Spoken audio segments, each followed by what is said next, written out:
They tried to write her out of the story before it even began. A so-called WNBA analyst sat behind a microphone on January 1st and made a prediction so wild, so disconnected from reality, that it left the basketball world absolutely stunned. Jordan Robinson didn't just offer a hot take. She attempted to rewrite Caitlin Clark's future, declaring with full confidence that the Indiana Fever superstar would skip the 2026 World Cup. Not might skip, would skip, as if she had some inside line to Clark's mind that nobody else possessed. Here's the problem. Caitlin Clark had literally just said the exact opposite. 24 hours earlier, Clark sat down for the New Heights podcast and laid out her international basketball dreams with crystal clarity.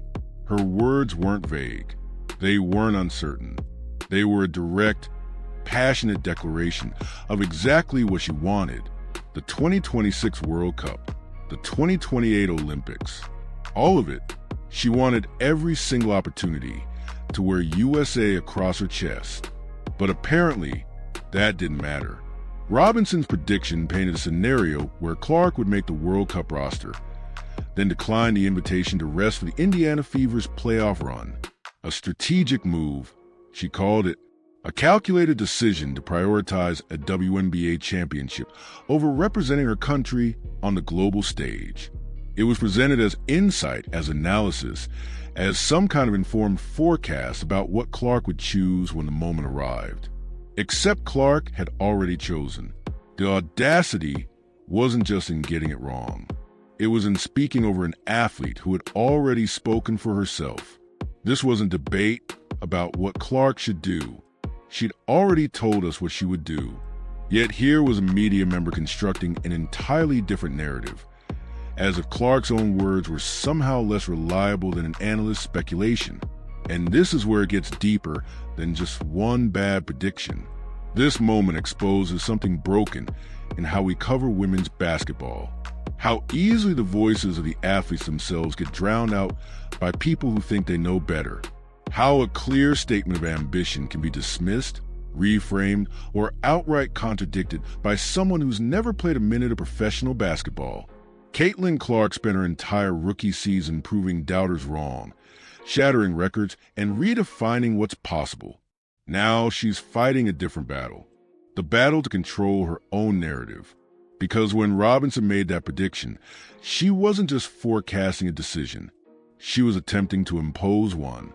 To box Clark into a narrative where international competition takes a backseat to club success, where representing Team USA becomes optional, where clearly stated dreams somehow don't align with what an analyst thinks she'll actually do. But here's what Robinson missed. Caitlin Clark doesn't speak in maybes. When she sat down for that New Heights podcast on December 31st, just one day before Robinson's prediction went live, she didn't dance around the subject.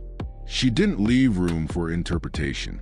Host Travis Kelce asked about her international basketball aspirations, and Clark delivered an answer that should have ended all speculation before it even started.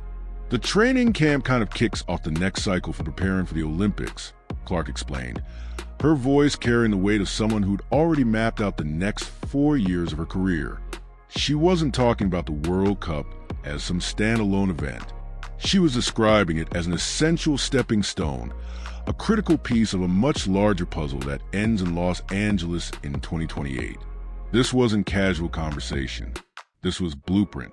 Clark went further, addressing the exact concern Robinson would later use as justification for her prediction: the scheduling conflict, the supposed impossible choice between WNBA playoffs and international duty. Clark dismantled it with a single sentence. The WNBA season would actually pause for the World Cup, mirroring the structure used for the Olympics. Read that again. The league would pause. There was no conflict, no impossible decision, no dramatic choice between wearing a Fever jersey or a USA jersey. The infrastructure was already in place. The league had already prioritized international competition. Clark knew it. USA basketball knew it. The WNBA knew it. Apparently, Jordan Robinson didn't. But even that logistical clarity wasn't the most powerful moment of the interview. When Clark spoke about actually making the 2026 World Cup roster, her tone shifted. "Hopefully, I'm on the team for that," she said. "Not if I decide to accept. Not, we'll see what makes sense. Hopefully, I'm on the team." The language of someone who understands that making Team USA isn't a given. It's earned. It's competitive. It's something she actively wants to fight for. This is where Robinson's prediction goes from inaccurate to insulting, because it's not just about getting the facts wrong. It's about fundamentally misunderstanding who Caitlin Clark is as a competitor. This is someone who walked into the WNBA as the most scrutinized rookie in league history and responded by breaking the single-season assist record. Someone who faced physical defenses, constant double teams, and relentless media pressure, and still led her team to the playoffs for the first time in years. You think that person's going to turn down the chance to compete on the world's biggest stage? Clark even acknowledged the magnitude of the World Cup, noting that it's been almost harder for us to win because there's more teams to play in the World Cup than teams qualified for the Olympics. She wasn't minimizing it. She was recognizing its prestige, its difficulty, its value as a proving ground for the best players in the world. And she wanted in. But Robinson's narrative required Clark to be someone else entirely. Someone who would prioritize rest over glory. Someone who would view international competition as optional.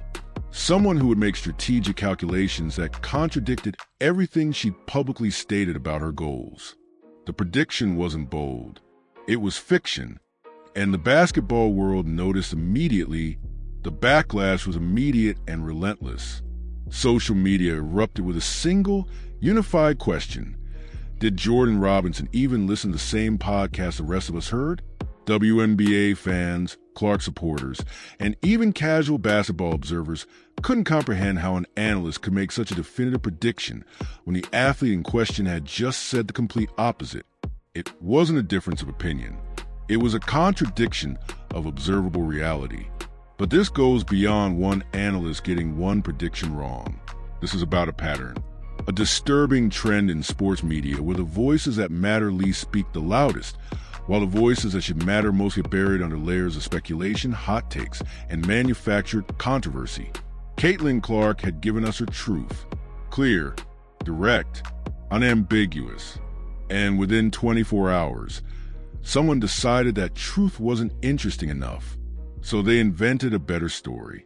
A story where Clark faces an agonizing decision, where she must choose between country and club, where her commitment to Team USA hangs in the balance, dependent on playoff seeding and championship aspirations. It's dramatic, it's compelling, it's completely made up, and it's dangerous. Because when you're Caitlin Clark, fighting to establish yourself not just as a great WNBA player, but as a cornerstone of Team USA's future. These narratives matter. They shape perception. They influence conversations happening in rooms you're not in. They create doubt where none should exist. Clark didn't just talk about the 2026 World Cup in that podcast. She went further, stating her ultimate goal with the same clarity and conviction. My goal is to be on the Olympic team for 2028. The Olympics, Los Angeles, for years away but already locked in her sights. She even acknowledged the timeline, adding, "It feels like it's far away, but it's probably way closer than it sounds." This is someone thinking in cycles. Someone planning not just for next season, but for the next chapter of her career. Someone who understands that the path to Olympic gold runs directly through the 2026 World Cup. Now ask yourself, does that sound like someone who's going to skip the World Cup? Robinson's logic tried to frame Clark's potential absence as strategic. The Fever could be making a championship run. Clark would need to be fresh. Rest would be paramount. It's the kind of reasoning that might make sense for a veteran at the end of their career. Someone who's already won internationally and is managing their body through the twilight years. Caitlin Clark just finished her rookie season. She's 22 years old. She's at the beginning of what could be a generational career. She's already stated on the record that international play is a priority. She's already explained that the league accommodates the World Cup schedule. She's already expressed hope that she makes the roster. What part of any of that suggests she's planning to decline? But here's what really makes this infuriating. Robinson didn't present her prediction as a possibility. She presented it as probability. I think she makes the roster, but declines the rest of the playoffs. Not she might, not it's possible. She framed it as a likely outcome, as if she possessed insight that contradicted everything Clark herself had said. That's not analysis. That's arrogance. And it reveals a fundamental disrespect for the athlete's own agency.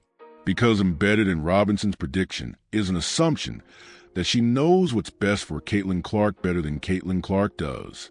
That despite Clark's stated ambitions, despite her clear commitment, despite her detailed explanation of how the logistics work, Robinson has identified the smarter path. The path Clark supposedly doesn't see yet, but will eventually choose. Except Clark already sees it. She's already chosen. She told us exactly what she wants. And what she wants is everything. Let's talk about what really happened here. This wasn't prediction gone wrong. This was someone deciding that an athlete's own words weren't as valuable as their opinion about what that athlete should do. And that distinction matters enormously, especially in women's sports, where female athletes have spent decades fighting to be heard, respected, and taken seriously. Caitlin Clark has earned the right to define her own priorities. She spent her college career becoming the NCAA's all-time leading scorer, men's or women's. She entered the WNBA under a microscope of scrutiny that would have crushed lesser players. She faced physical play that bordered on targeting. She dealt with constant debates about whether her success was real or manufactured by hype, and she responded by setting the single-season assist record, leading all rookies in scoring, and dragging the Indiana Fever to the playoffs. Every step of the way, she let her game speak. But apparently, when she uses her actual voice to speak about her actual goals, that's not enough. Someone else needs to step in and correct the record, to explain what she really means, to predict what she'll really do when the pressure arrives. As if her track record of rising to every single challenge somehow doesn't apply to international competition.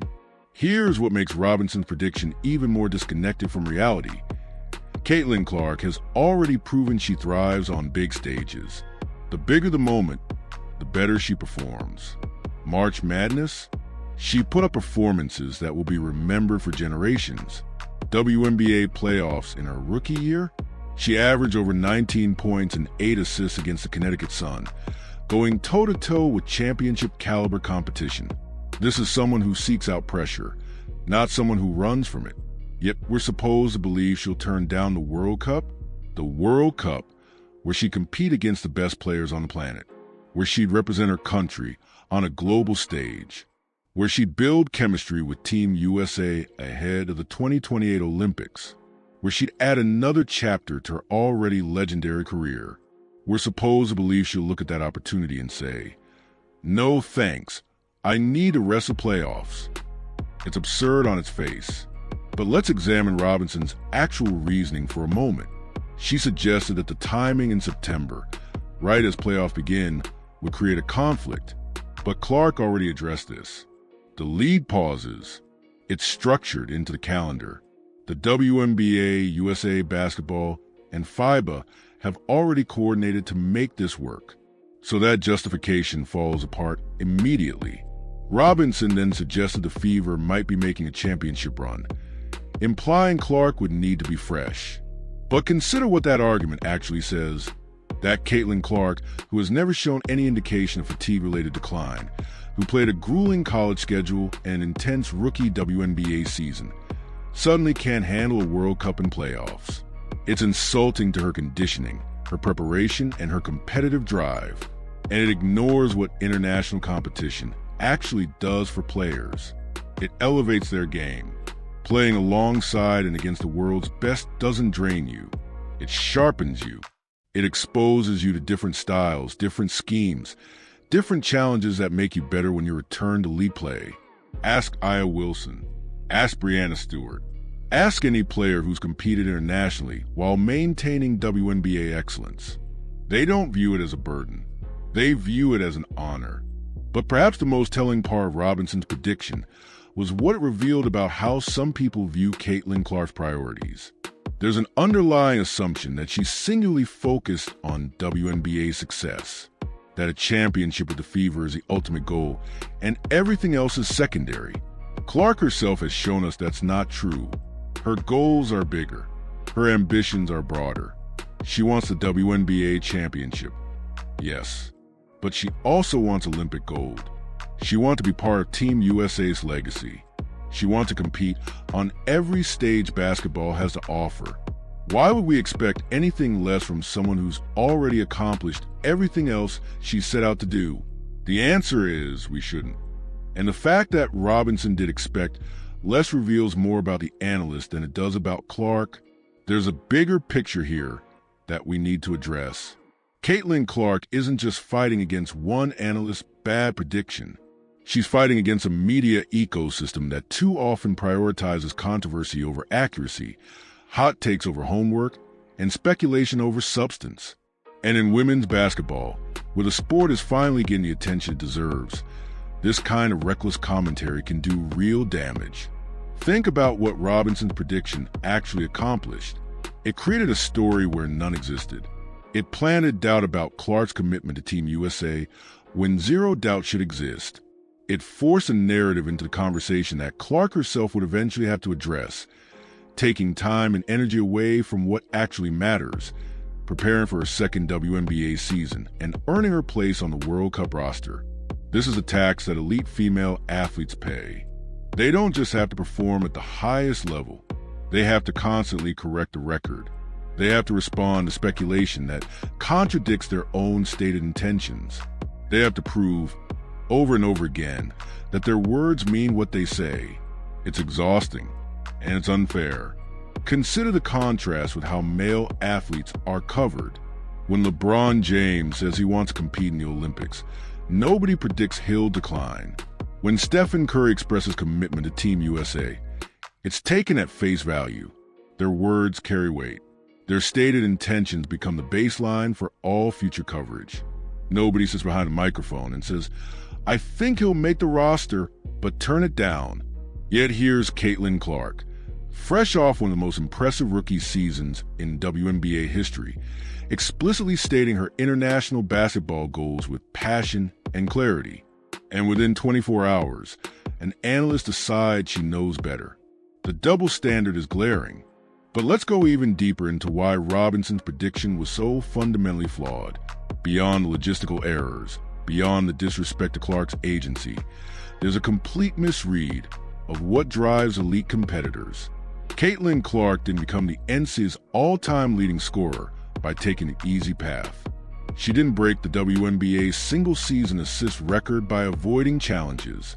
She didn't lead the Fever to the playoffs by making strategic calculations about rest and recovery. She did it by attacking every opportunity with everything she had, by refusing to back down, by treating every game, every possession, every moment as a chance to prove herself. That's not someone who skips the World Cup. That's someone who circles it on her calendar, who trains specifically for it, who views it as another mountain to climb on her way to becoming the best player in the world. The very suggestion that she'd opt out reveals a fundamental misunderstanding of what makes Clark special in the first place. But there's another layer to this that often gets overlooked. International competition isn't just about individual glory. It's about legacy. It's about being part of something larger than yourself. It's about representing your country alongside the best players in the world and competing for something that transcends regular season records and playoff runs. Clark understands this. That's why she spoke about the World Cup and Olympics in the same breath. That's why she connected the training camp to the larger cycle of international competition. That's why she expressed hope that she'd make the roster, acknowledging that it's earned, not given. She sees the full picture. The journey from 2024 to 2028. The stepping stones that lead to Olympic gold. Robinson's prediction tried to shrink that picture. to reduce Clark's ambitions to a binary choice between club and country. But Clark has already shown us that she operates in a different framework entirely, one where both are possible, one where excellence at every level isn't just a goal, but an expectation. And here's where things get particularly interesting. Let's talk about what Caitlin Clark actually said on that podcast. Not paraphrased, not summarized, not filtered through an analyst's interpretation. Her actual words, delivered with a kind of conviction that leaves absolutely no room for misunderstanding. When discussing the 2026 World Cup, Clark didn't hesitate. "Hopefully, I'm on the team for that," she said. The word "hopefully" is important here. It's not arrogance. It's not assumption. It's the language of someone who understands that making Team USA is a competitive process, that even the best players have to earn their spot, that nothing is guaranteed. But it's also the language of someone who desperately wants it. There's a difference between saying, "We'll see what happens," and "hopefully I'm on the team." The first is passive, non-committal, open to interpretation. The second is active, aspirational, a declaration of intent wrapped in appropriate humility about the selection process. Clark chose the second option, and that choice matters. She then expanded on why the World Cup is so significant, explaining that it's been almost harder for us to win because there's more teams to play in the World Cup than teams qualify for the Olympics. This isn't someone minimizing the tournament. This is someone who's done her homework, someone who understands a competitive landscape, someone who recognizes that the World Cup presents unique challenges that even the Olympics don't replicate, and she wants those challenges. That's the part Robinson completely missed. Clark wasn't describing the World Cup as an obligation. She was describing it as an opportunity, a chance to test herself against a broader field of international competition, a chance to prove herself on a different stage, a chance to add another accomplishment to a career already overflowing with them. But Clark didn't stop at the World Cup. She went further. "My goal is to be on the Olympic team for 2028, she stated directly. Not, "It would be nice." Not, "If things work out." My goal, active language, ownership language, the kind of declaration that leaves zero ambiguity about her intentions. Then came the line that tied it all together. "It feels like it's far away, but it's probably way closer than it sounds." This is strategic thinking from a 22-year-old who's already proven she understands the long game. 4 years to the Olympics sound like an eternity, but Clark recognizes that the journey begins now, that the 2026 World Cup isn't just a standalone event. It's a proving ground, a resume builder, a chance to develop chemistry with potential Olympic teammates. Every piece connects. The December training camp in Durham, North Carolina, wasn't just practice. It was the beginning of the next cycle. Clark participated alongside other current WNBA stars, building relationships and demonstrating her commitment to the national team program. She showed up. She competed. She made her intentions clear through actions, not just words. And then she made them clear through words too. On that New Heights podcast, Clark laid out a comprehensive vision for her international career, from the training camp to the World Cup to the Olympics, from 2024 to 2028, a 4-year arc that she's already started building, a path that she's already committed to walking. So when Jordan Robinson sat down on January 1st and predicted that Clark would skip the World Cup, she wasn't just getting the facts wrong. She was ignoring a detailed roadmap that Clark had already shared with the world. It's as if Robinson watched a GPS navigation system announce, "Turn right in 500 feet," and then predicted the driver would turn left. The information was right there, clear and unmistakable. But here's what makes this even more frustrating for fans who actually pay attention. The timing of Robinson's prediction wasn't just wrong. It was almost deliberately provocative. Think about the sequence of events. On December 31st, Caitlin Clark appears on one of the biggest podcasts in sports. She speaks passionately about her international aspirations. She explains the logistics of how the WNBA accommodates the World Cup. She expresses hope about making the roster and sets the 2028 Olympics as a primary goal. 24 hours later, Robinson goes live on Bleacher Report and predicts the exact opposite. This wasn't a prediction made in a vacuum. This wasn't speculation about something Clark had never addressed. This was a direct contradiction of statements that were less than a day old. Fresh, current, immediately accessible to anyone with an internet connection and basic research skills. So what happened? Either Robinson didn't do her homework, which is embarrassing for someone paid to analyze basketball, or she did her homework and chose to ignore it, which is worse, because that suggests the prediction wasn't about analysis at all. It was about generating controversy, creating content, manufacturing a debate where none should exist. Welcome to modern sports media, where the incentive isn't to inform, it's to inflame, where accuracy takes a backseat to engagement, where the most valuable currency isn't truth, it's attention.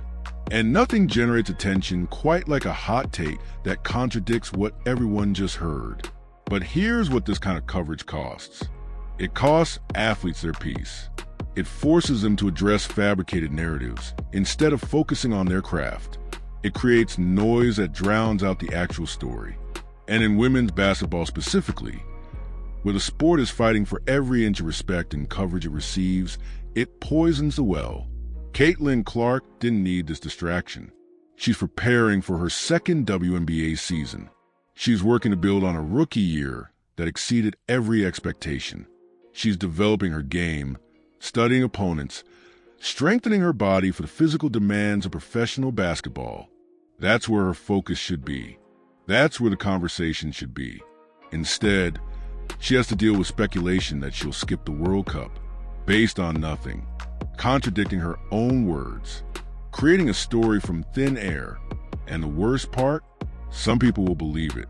That's the insidious nature of these predictions. Once they're out there, they take on a life of their own. They get shared, discussed, debated. People who didn't hear Clark's actual statements will hear Robinson's prediction and assume it's based on something real. Doubt gets planted. Narratives get shaped. By the time the truth catches up, the damage is already done. This is why the immediate pushback was so important. Why fans and observers called out the prediction for what it was. Fabricated nonsense that contradicted verifiable facts. Because if you let these narratives go unchallenged, they become accepted wisdom.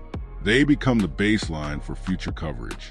They become what people are saying, even when what people are saying is demonstrably false. Clark's words needed to be amplified. Her actual statements needed to be elevated above the speculation. And thankfully, that's exactly what happened. The basketball community rallied around the truth. They pointed to the New Heights interview. They quoted Clark directly. They demolished the logic behind Robinson's prediction piece by piece. They refused to let a false narrative take root. But it shouldn't require that kind of effort. Athletes shouldn't need an army of defenders to correct the record every time a media member decides to invent a storyline. Their own words should be enough. Their own statements should carry weight. When Caitlin Clark says she wants to play in a World Cup, that should end the conversation. Full stop. Yet here we are, dissecting why an analyst thought she knew better than the athlete herself. It's exhausting. It's unnecessary. And it reveals a fundamental dysfunction in how we cover sports. But there's something else going on here that deserves attention. Let's address the elephant in the room. Why would anyone predict that Caitlin Clark, of all people, would voluntarily skip a major international competition? What's the underlying logic? What assumption about her character, her priorities, or her ambitions would lead someone to that conclusion? The answer reveals something uncomfortable about how some people view her. There's a narrative that's been floating around since Clark entered the WNBA. A narrative that frames her as primarily a brand, a marketing phenomenon, someone whose value lies more in her commercial appeal than her actual basketball ability. Someone who's here to grow the game, sure, but maybe not equipped to compete at the highest levels when it really matters. It's a narrative that ignores everything she's actually accomplished, but it persists in subtle comments about her playing style, in questions about whether she can handle physical defense, in speculation about her true priorities, and yes, in predictions that she'll skip the World Cup to focus on the WNBA playoffs, as if international competition is somehow above her pay grade. Robinson's prediction fits neatly into this framework. It assumes that Clark will make a calculated business decision rather than a competitive one, that she'll prioritize her fever brand over her Team USA opportunity, that when push comes to shove, she'll choose a safer, more commercially sensible path over the challenging, grueling reality of international competition. Except that's never been who Caitlin Clark is. At Iowa, she didn't play it safe. She took ridiculous shots from the logo. She challenged defenders twice her size. She played with a chip on her shoulder the size of a basketball arena, constantly trying to prove that she belonged among the all-time greats. And she did prove it, again and again and again. When she entered the WNBA, the skeptics said the game was different, faster, more physical, more demanding. They said her college success wouldn't translate. They said the defenders would figure her out. They said reality would humble her. She averaged 19.2 points and 8.4 assists as a rookie. She broke the single-season assist record. She made the All-Star team. She led the Fever to the playoffs for the first time since 2016. She silenced every single critic who said she couldn't compete at the professional level. Now we're supposed to believe she'll shrink from the World Cup? The pattern is clear. Caitlin Clark has spent her entire career defying expectations, proving doubters wrong, embracing challenges that others said she couldn't meet. That's not just her playing style. That's her identity. And international competition represents the ultimate test. Playing for Team USA isn't like playing for Iowa or Indiana. The stakes are different. The pressure is different. The competition is different. You're not just representing yourself or your school or your city. You're representing your entire country against the best players the world has to offer. For a competitor like Clark, that's not a burden to avoid. It's a challenge to embrace. It's exactly the kind of pressure she thrives under. The kind of stage where she elevates her game. The kind of moment where she proves, once again, that she belongs among the elite. And she knows it. That's why she spoke with such passion on the New Heights podcast. That's why she connected the World Cup to the Olympics. That's why she expressed hope about making the roster while acknowledging the competitive nature of the selection process. She wants this, all of it, not as a checkbox on a resume, not as a brand-building exercise, but as a genuine competitive challenge that will push her to become an even better player. Robinson's prediction missed all of this. It reduced Clark to a one-dimensional figure, making transactional decisions about her career. It ignored her competitive fire, her relentless drive, her proven track record of rising to every challenge. It got her fundamentally wrong. But this situation also raises important questions about the people responsible for actually selecting the team. Sue Bird is the managing director of USA Basketball's women's national team program. Let that sink in for a moment. One of the greatest point guards in basketball history is now overseeing the selection and development of Team USA. She's watched the evolution of the game from the court. She's competed at the highest levels. She's won 4 Olympic gold medals. She knows what it takes to succeed internationally. And she's been watching Caitlin Clark. At the December training camp in Durham, North Carolina, Bird had a front row seat to Clark's abilities. She saw the court vision, the passing creativity, the competitive fire, the leadership qualities that have defined Clark since her Iowa days. She observed how Clark integrated with other elite players, how she communicated, how she competed. This is the context that matters when discussing Clark's international future. Not speculation from analysts who've never played at that level. Not predictions based on imagined conflicts between club and country, but the actual evaluation process, led by someone who understands exactly what Team USA needs to succeed on the world stage. And here's what Bird and USA Basketball have consistently emphasized. They want the best players. Period. The 2024 Olympic team in Paris demonstrated this commitment. Diana Taurasi, Aya Wilson, Breanna Stewart. The roster was stacked with talent because the goal wasn't politics or narrative management. The goal was gold, and they achieved it, continuing USA Basketball's remarkable streak of Olympic dominance. The 2026 World Cup roster will follow the same principle. If Caitlin Clark is among the best players available, she'll make the team. If her skills, her court vision, her scoring ability, and her competitive drive meet the standard, she'll wear USA across her chest. The process is designed to identify and select the most talented players, regardless of what any analyst predicts about their willingness to participate. But here's where Clark's own statements become even more significant. By publicly declaring her commitment to international play, she's removed any doubt about her availability.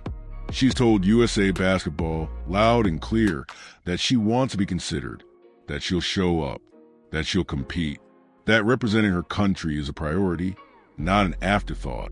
That matters in selection discussions. When coaches and directors evaluate potential roster spots, they consider more than just on-court ability. They consider commitment, availability, willingness to sacrifice for the team. They want players who are all in, not players who might decline when the moment arrives. Clark has answered that question definitively. Her podcast statements weren't just about shutting down false predictions. They were about signaling to USA Basketball that she's ready, that she understands a commitment, that she views international competition as an integral part of her career, not a distraction from it. Smart, strategic, and completely consistent with how she's approached every other challenge in her basketball journey. Now consider the alternative scenario Robinson predicted. In that version, Clark makes a World Cup roster but declines the invitation. She tells USA Basketball that she'd rather rest for the Fever's playoff run. She steps away from international duty to focus on club success. What would that do to her relationship with the national team program? It would create doubt. It would raise questions about her commitment. It would potentially impact her standing for future selections, including the 2028 Olympics she explicitly stated as her goal. It would damage relationships with coaches, directors, and teammates who are counting on full roster participation. Clark is too smart for that. She understands that international basketball isn't a one-time decision. It's a long-term commitment, a relationship built over years of training camps, competitions, and shared experiences. You don't build that relationship by declining opportunities when they arise. And she has no intention of declining. She's already told us that, in her own words, with her own voice, on one of the biggest podcasts in sports. The only people who seem confused about her intentions are the ones who weren't listening. This is about more than Caitlin Clark. This is about the future of women's basketball. When a generational talent like Clark expresses clear commitment to international play, only to have that commitment questioned and contradicted by media speculation, it sends a message. It tells young players that their words don't matter, that their stated goals can be rewritten by anyone with a microphone, that no matter how clearly they articulate their dreams, someone else will always think they know better. That's not just wrong. It's damaging. Women's basketball is at an inflection point. Viewership is up. Attendance records are being shattered. Investment is flowing into sport at unprecedented levels.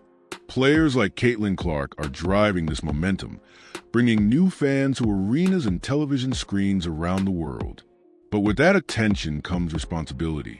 The responsibility to cover these athletes accurately, to respect their voices, to report their actual statements rather than inventing alternative narratives, to treat them as the world-class competitors they are, not as characters in fabricated storylines designed to generate clicks.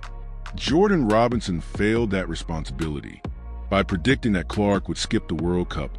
Despite Clark's explicit statements to the contrary, Robinson participated in the exact kind of coverage that holds women's sports back. The kind that prioritizes speculation over substance. The kind that treats female athletes as less reliable narrators of their own careers than the analysts who cover them. It's a pattern that needs to end. Because here's what actually matters. Caitlin Clark wants to play in the 2026 World Cup. She wants to compete for the 2028 Olympic team. She wants to represent Team USA on the world's biggest stages. She's told us this directly, clearly, and passionately. That should be the story. Not whether an analyst thinks she'll change her mind. Not speculation about conflicts that don't exist.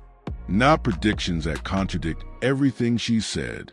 The story should be about Clark's ambition, her drive, her commitment to excellence at every level of the game. And if we listen closely, that story tells us something remarkable. It tells us that Clark doesn't see limits on what she can achieve. She sees a WNBA championship and Olympic gold as compatible goals, not competing ones. She sees international play as a complement to her club career, not a distraction from it. She sees the next 4 years as an opportunity to cement her legacy across multiple dimensions of the sport. That's the mindset of a transcendent player.